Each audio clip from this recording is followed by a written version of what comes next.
Citoyen Thibault, au pied de ce chêne bicentenaire planté en 1815, qui nous rappelle la permanence de la végétation et l'intérêt de la préserver, j'ai le plaisir de te faire chevalier dans l'ordre du Sextant d'Or. Eh bien, c'est un jour de fête pour l'Indialistan et pour ses citoyens, car l'un d'entre eux, avec sa compagne et son bébé, s'apprête à partir pour une expédition hors norme, qu'il conduira, si tout va bien, jusqu'à Oulan-Bator. C'est tout le mal qu'on lui souhaite, en passant par les côtes de la Baltique, la Sibérie, et puis s'il le peut, il reviendra par le sud ensuite. Il va partir à la découverte de l'agriculture sous toutes ses formes, de la manière dont les hommes s'en sortent face au changement climatique pour conquérir leur autonomie alimentaire. Il nous ramènera des belles images, il nous ramènera des belles images de l'horizon également, ce qui est essentiel pour l'Empire. Et il nous ramènera le récit de ses rencontres avec les autres micronations qu'il aura pu voir sur son chemin. Parce que l'autonomie, ça passe aussi par l'autonomie citoyenne et la capacité à se mettre en question, à réfléchir, à se demander où on est, pourquoi on est là, où on va et à quoi ça sert.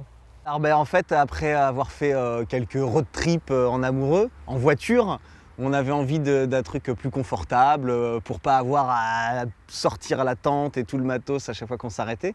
Un truc où on pouvait couper le contact et se rouler dans le lit. Et en fait, voilà, avec le petit, très vite, on a vu qu'il fallait quelque chose d'un peu volumineux, où on peut tenir debout, tout ça. Donc on est parti sur un camping-car. Oh, oh, oh, voilà, c'était pas exactement ce qu'on pensait. Regarde.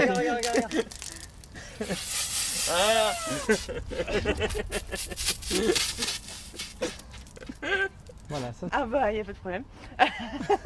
Ouais, il est bien tiède. Aujourd'hui, on a lancé officiellement le départ du périple avec Sa Majesté impériale Olivier d'Andialistan.